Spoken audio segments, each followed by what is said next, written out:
I like the old way of teaching where you show up in a room and you're facing people and there's energy there to have old school conversations and, answer the questions that are floating throughout the room. And it's a very different way of teaching. And I'm happy that I have the opportunity to adapt. All right, having said that, welcome back, everyone. This is Oxygen for the Soul. Try to share every week different ideas on the Parsha that are meant to get us to think a little differently, to challenge us to review how we understand the Torah reading in this week's Parsha. So this week we are reading Achrei Kedoshim. And in a nutshell, the whole entire Parsha is all about the path to holiness. How do we achieve holiness? What is holiness? What does God want? This is a theme that you'll find throughout the whole entire book of Vayikra, Leviticus. It is not an easy book to understand. It's very deep. A third of the mitzvot in the Torah have to do with bringing karbanot, sacrifices, and certainly everything that we do has to do with sanctity. Okay, the Jewish people are not only mandated to listen to God's commandments, but through these commandments, we are able to sanctify ourselves to achieve something bigger, greater. Now, these two parshiot are generally read together. Achrei Kedoshim are generally always read together.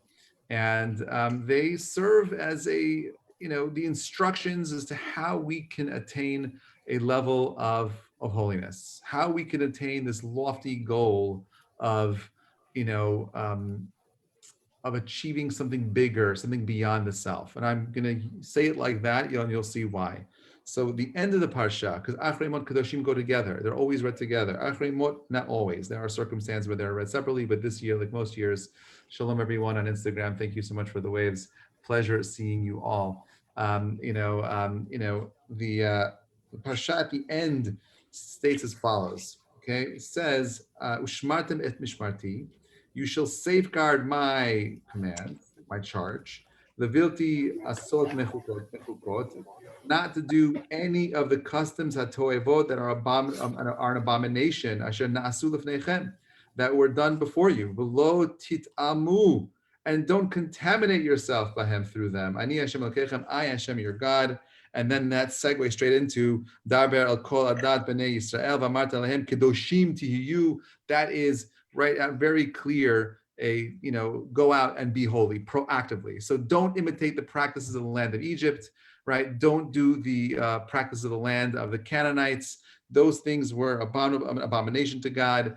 Focus on becoming holy. Now, it's always tempting to be a part of a group, right? It's very easy to follow the masses and to adopt that which is in style, that which is in vogue.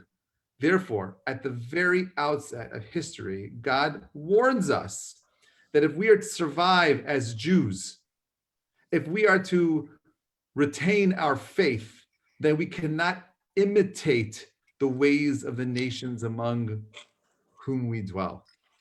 Our morals, our ethics are all rooted in Mount Sinai. They're all rooted in this notion that they're eternal, that they are not going to change. But the rules that regulate the lives of the nations around us, the laws by which they live, are in constant flux. They're constantly changing. And I believe this gives us a tremendous advantage as a community. What yesterday was considered to be immoral may very well be accepted as moral today, right? Look up the New York Post time. Again, I've spoken about this a few times, of this woman who, a mother who wants to marry her son who's suing New York State because of the incest laws that prevent them from getting married. Okay, now consider the language that has become politically correct today. Think about the way in which fashion has changed. Think about, hey, I'm in the middle of teaching a class right now. You want to take that? Maybe you could take it. Can you tell? You let her open it for you, okay? Yeah, I'm also going to let Mommy do the password because Mommy says. Thank you. Sorry, buddy. I got, like a Tamima distractions. All right.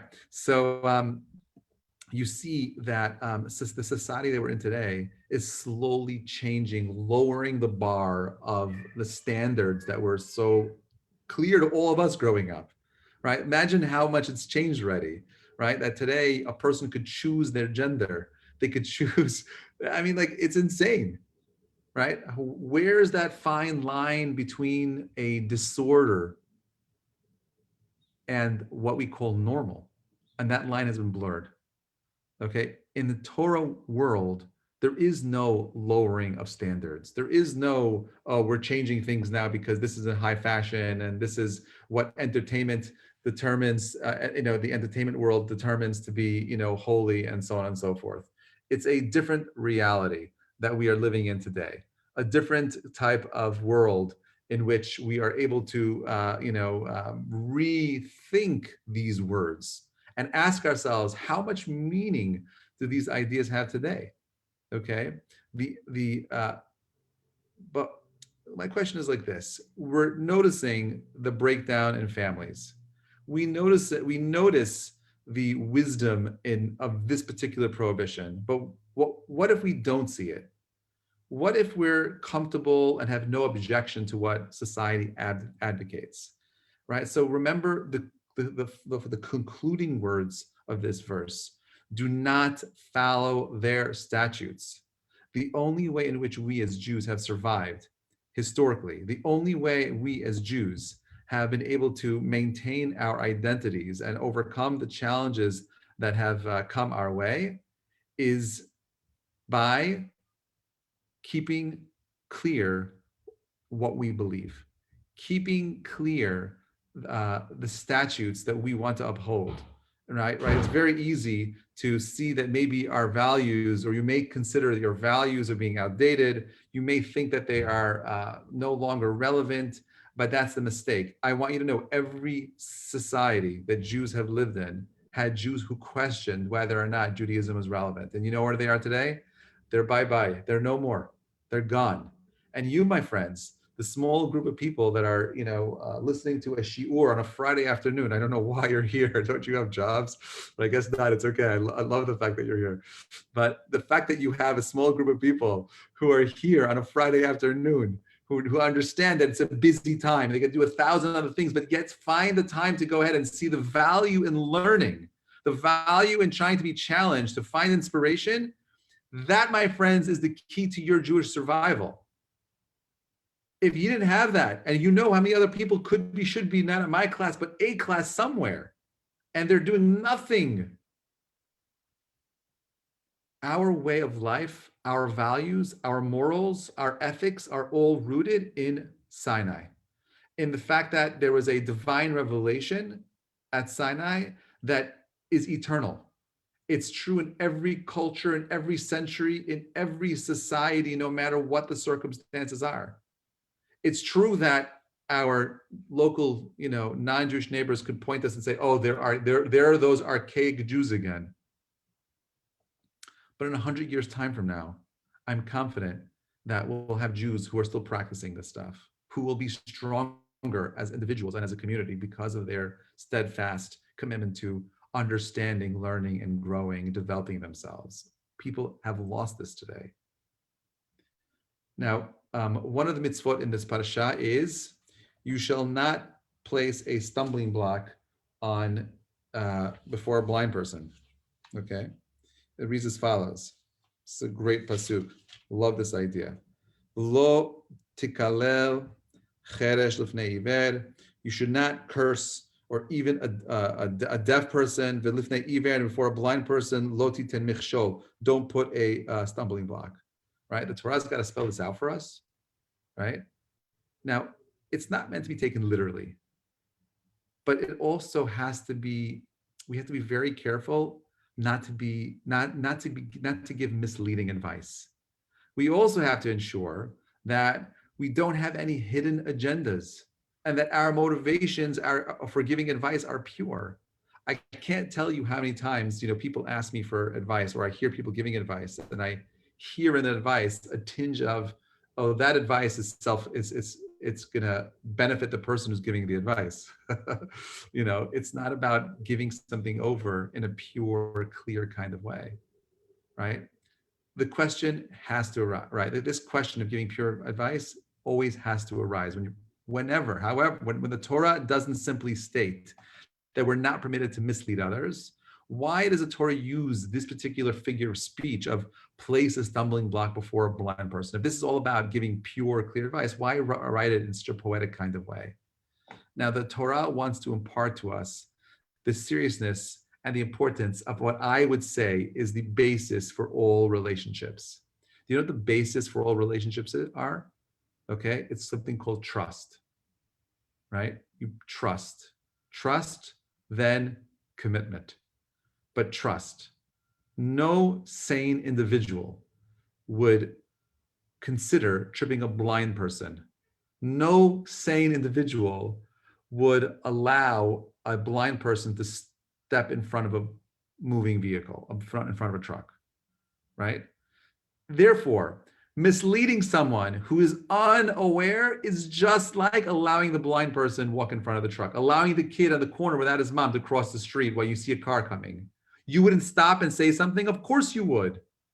Of course you would do something. In the same way, when we are giving advice, my friends, when we are going out there and we're hearing the people around us and we're trying to influence them, it's got to come from a true place. It's got to come from an honest place. You don't want to mislead anyone. Now, our relationships are built on trust. Not individuals, not families, nor societies can survive when trust is missing, right? When we come to the understanding and realize that deceiving or misleading someone is no different than allowing a blind person to walk into traffic, we'll surely develop the sensitivity to every word that we pronounce when we're sharing other people, right? We want to be that kind of person. We want to be the individual that's there to really think deeply about what's happening. I'm not sure if you're you're all following the news. We see what's happening in our society today, these court cases that are coming out. I don't want to speak about anything specifically, but there's a lot of pain in the country that we're living in right now. A lot of people feel that we're living in a country that has systemic racism built into it. I don't believe it's systemic. I do believe there's racism in this country. I don't believe that there are policies that are designed on purpose to come, and I don't believe that this country is built like that. But the fact that there are people that are hurting out there and that we're not opening ourselves up to hear them, and we're just saying things without being sensitive where they're coming from, I think is part of this idea. Don't open your mouth. Don't give advice. Don't have an opinion in matters that we fully can't comprehend. And this leads us to this next part over here. This is a golden rule. Rabbi Akiva says, right, that v'ahavta l'reacha kamocha, which we find in this week's parasha over here, says it very nicely over here, that there's a mitzvah, there's a command to v'ahavta l'reacha kamocha ani Hashem, you should love your fellow man as you love yourself, for I am God. Okay. Rabbi Akiva, he proclaimed that this is the fundamental concept of the Torah. This is the core concept of what the Torah wants from us. Torah wants us to be individuals that are thinking very deeply about how we can love our fellow man. And the question that we have to ask ourselves is whether or not it's actually possible to love someone else. How do we relate to somebody else in this way? Right? Is it really possible to love someone in the same way that we love ourselves? So the Baal Shem Tov, he said, and he reminds us that even as we are aware that we have our own unique faults, and yet we still find a way to love ourselves, we should feel kindly towards our fellow man and love him despite his faults. Maimonides, Harambam teaches us that this commandment instructs us to love every Jew as ourselves. How? How do we love every Jew as we love ourselves? By acting lovingly towards them, being careful about their feelings, being careful about their possessions, being concerned about their money, being concerned about their dignity. You want to care about their dignity the same way you'd want to care about your own dignity. On the other hand, Nachmanides, Haramban teaches us that the Torah does not demand that we literally love someone like we love ourselves. right? He says that, there we have a special ruling that in times of danger, that our lives take precedence of the people around us. So what God does demand is that we desire for others that which we desire for ourselves. We treat them with the same respect and consideration as we want for ourselves. Hillel, the Hazaken, he paraphrased the command by saying that what is hateful to you, don't inflict onto others, right? He said that when he spoke to this convert who would ask them, like, teach me the whole entire Torah on 1 foot. He said that the Torah, this is the whole entire Torah. Go and study it. The rest is commentary. So at the core of what the Torah wants is for us to become individuals that recognize that we have a responsibility to love the people around us, right? How do we do that? It's so hard. It's so hard, Rabbi, to go ahead and connect to people in that way. Why? Because we have our own natural biases. We see the world through our own lenses, and we don't want to take into consideration the other narrative. It's my narrative. But the more we recognize that we are really created in B'Tselem Elokim, that every human being, I'm extending this, not just the Jews, beyond the Jewish community, that our avodah should be, our work should be, that we spend the time to see the value and beauty in the people around us, to try to be people that listen, to be empathetic about the mind. This is how we become a Kedoshim Tihiyu. This is how we become a holy nation. The word Kedusha, my friends, means to separate. How do you become holy? By becoming the creme de la creme, separating yourself above everyone else, becoming great. That doesn't mean you look down on everyone. No, it means the opposite. It means you're looking up at everyone. But you recognize that in that process, my friends, that when we grow as individuals and we strive for greatness, when we want to be good, when we push ourselves beyond the circumstance that we find ourselves in, we stop thinking about our unique narrative and we start opening up ourselves to the narratives of the people around us. This is how we become holy. You want to solve the racial issues in this country? Let's start respecting people. Let's start giving kavod. Let's not be dismissive about people's feelings. I had a conversation this week that was like, we'll share it for another time. It's a whole other topic, but just listen.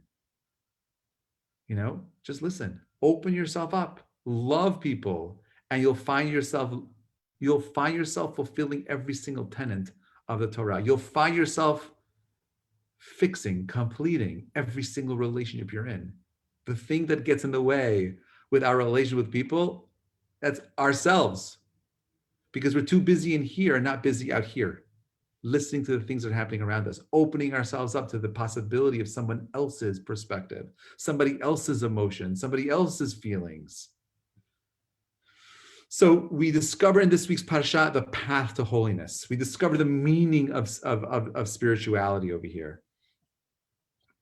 Let me just pull up this pasuk over here. 1 second. It's like, I love this verse over here also. Listen to this. It says over here, Vayitem li Kedoshim, and you shall be for me kadosh, holy. Ki kadosh ani Hashem, for I am holy. Va'abdeletchem min ha'amim liyot li.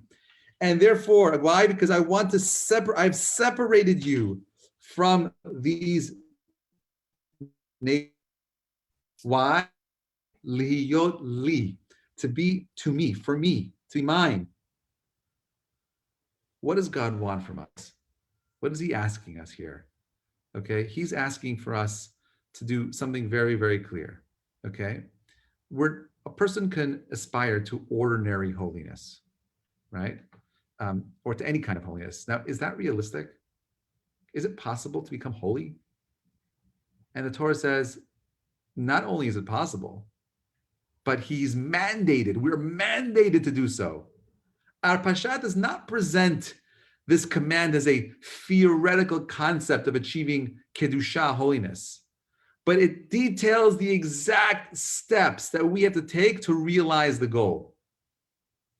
Therefore, the essence of the Torah is mentioned in this week's parsha, because through the adherence to these mitzvot, through the following of these commandments, are we able to elevate ourselves and become kadosh, to become holy. And these mitzvot range from, revering our parents, to loving our fellow as we love ourselves, to from refraining from taking revenge, to being a guard against, to stopping yourself from hearing and spreading gossip, for being kind to the stranger, paying your worker and his wages on time, keeping Shabbat, not worshiping idols, not allowing yourself to give in to the whims of the nations around us. Every aspect of life, my friends, pick up a chumash, go to Chabad.com, wherever it is, find yourself a chumash, read the parsha, read Kedoshim, read it. It sounds so far-fetched, but it's like you're just going to read about laws, like basic laws, basic human decencies, basic human laws that determine relationships with people. But this is how we bring holiness into the world. It starts at home. The home in Judaism is a nuclear reactor, a nuclear power plant for bringing holiness into the world. How does it work? It's very simple. For my married friends here, the way in which you bring holiness is by first having shalom in the home, having peace with your spouse. That trickles down to the kids, having peace with the kids. That trickles down to the world around you. It spreads, it's contagious. God commands Moses to teach these commands to the entire nation. Kol adat b'nei Yisrael. Every Jew had to be present. And that underscored the fact that the sanctity cannot be attained through a hermit-like existence, not through meditation or climbing the Himalayas, but only through reaching out to others in chesed, in justice, in consideration, and in love. And this is how we bring ourselves even closer to God. So the Torah never leaves anything to speculation. It doesn't want you to speculate anything. It provides us with a very clear roadmap that allows us to attain these unique spiritual goals. And I'm gonna lay out over here 4 different steps to attaining holiness. It goes like this. This is step number 1. Separate yourself from that which is immoral. Separate yourself from that which is sinful. Obviously, our Torah's definition of immorality and sin are very different than the 21st century culture we're living in today. What they think is the norm. A responsible Jew, right, has to study what it means immoral and sinful, and we want to stay away from those things. Number 2, sanctify yourself with that which is permitted. Okay, what does that mean? We are charged to temper all our actions and words with discipline, right? We're permitted to eat, but not to be gluttonous. We're permitted to shop, but not to be shopaholics. We're permitted to drink alcohol, but not to become drunk.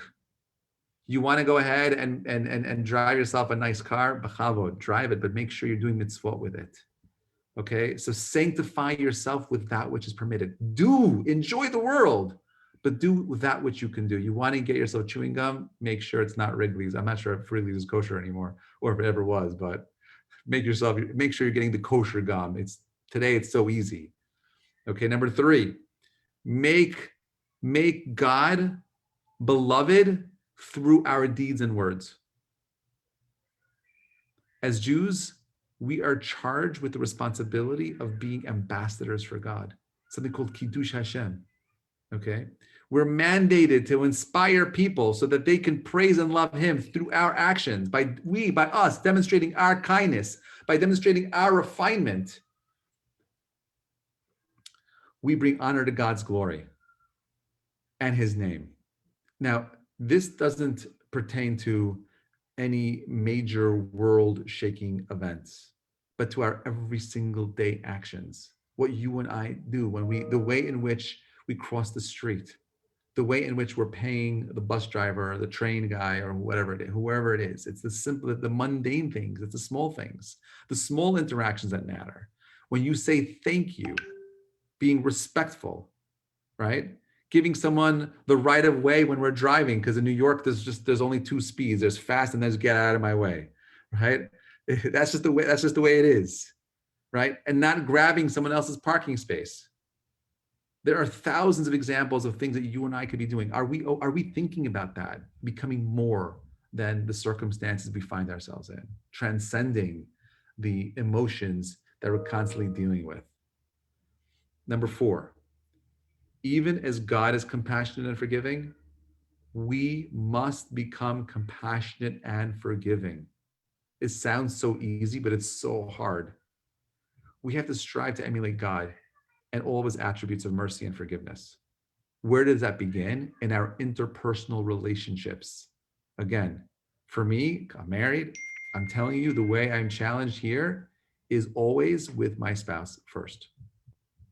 It's so easy to go ahead and assume that she's saying something that's annoying, or that she's trying to do something to take revenge for something that I could have, should have done for her, right?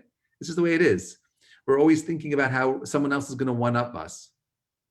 But forget about that for a moment.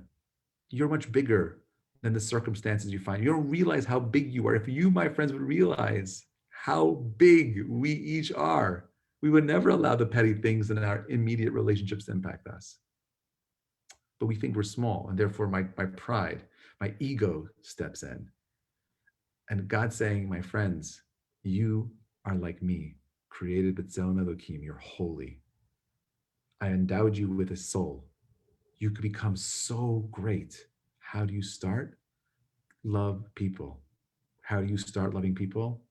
Mercy, forgiveness, compassion. This, my friends, I believe are the essence of holiness. At first, it can appear to be very difficult. But if you bear in mind that we want God to forgive us for the things that we do, then surely we should find it within ourselves to be saying those same two powerful words: I forgive you, or I love you, I respect you, I care about you. How can I help?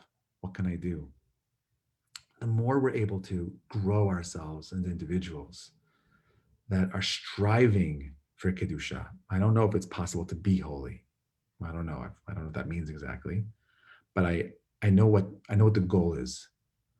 I don't know anyone who's like that. I know people that are striving to be that. And I think that that's one and the same. What's the point of trying, Rabbi? It's impossible to love someone like that. It's impossible. It's impossible. Baloney. It's not about becoming something. It's about having a vision and fighting to make that vision a reality. Whether or not you get there is irrelevant. If you want to go ahead and bring holiness into the world, it starts with you. Not by trying to get other people to become holy, but by making yourself holy. May God bless us with the recognition and the ability to recognize that, my friends, you and I, humanity, were created in the image of God. We have a deep responsibility to care for the world around us, to be empathetic to what's happening in the world, and to be a constant source of Kiddush Hashem and everything that we do. In this way, we join God as a creator and bring Kedusha into everything that we do. Find the bracha, the blessing, find the ability of recognizing that our small actions played a bigger part in bringing the world into this perfect state of love and harmony. Shabbat Shalom, everyone. Thank you so much for listening. Lots of love. Shabbat Shalom, Rabbi. My pleasure. Thank you, Rabbi. Shabbat You're the Shalom. My best to the Rebbetzin. Shabbat Shalom, Rabbi. Shabbat Shalom, everybody. Thank you so much. Enjoy.